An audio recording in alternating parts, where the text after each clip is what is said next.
আশা করি বন্ধুরা সকলেই ভালো আছেন। আজকে আমরা আলোচনা করব একটি গাভী থেকে আপনারা কতদিন দুধ দহন করবেন।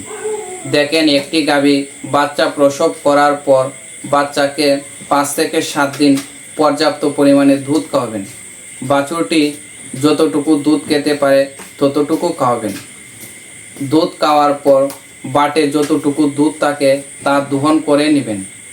দেখেন, একটি গাভী 5 লিটার বা 15 লিটার দুধ দিতে পারে, কিন্তু একটি বাছুর এই সম্পূর্ণ দুধ খেতে পারবে না।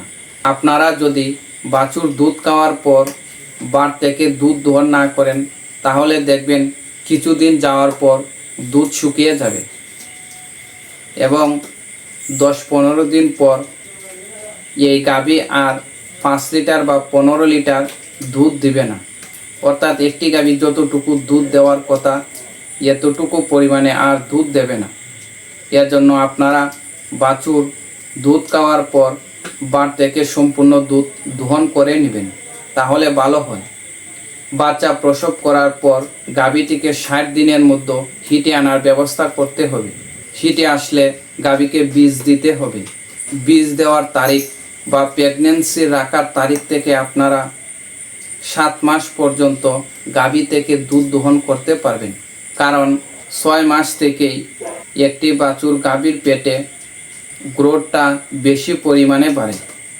এই গ্রোথ বা বৃদ্ধি বাড়ার জন্য বাছুরের প্রচুর পরিমাণে ক্যালসিয়াম, ফসফরাস, ম্যাগনেসিয়াম বা অন্যান্য এনার্জি দরকার।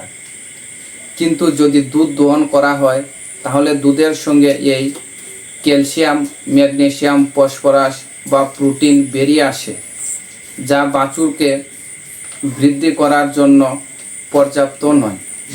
বাছুরকে বৃদ্ধি পাওয়ার জন্য শেষের 2 মাস সময় দিতে হয়।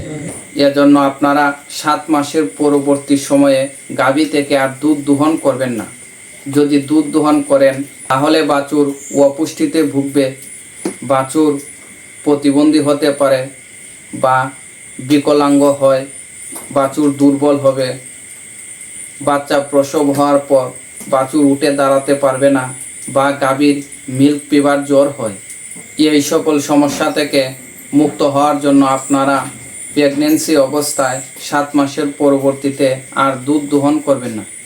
কিন্তু হঠাৎ করে যদি 7 মাসে এসে দুধ দহন বন্ধ করে দেন তাহলে আবার গাভীর ম্যাস্টাইটিস রোগ হওয়ার সম্ভাবনা থাকে। তাই আপনারা 6 মাস থেকেই দুধ উৎপাদন কিভাবে কমাবেন তার পদক্ষেপ নেবেন। গাভীর দুধের উৎপাদন কিভাবে কমাবেন এই নিয়ে আরেকটি ভিডিও নিয়ে আসব। এই পর্যন্ত ভালো থাকেন।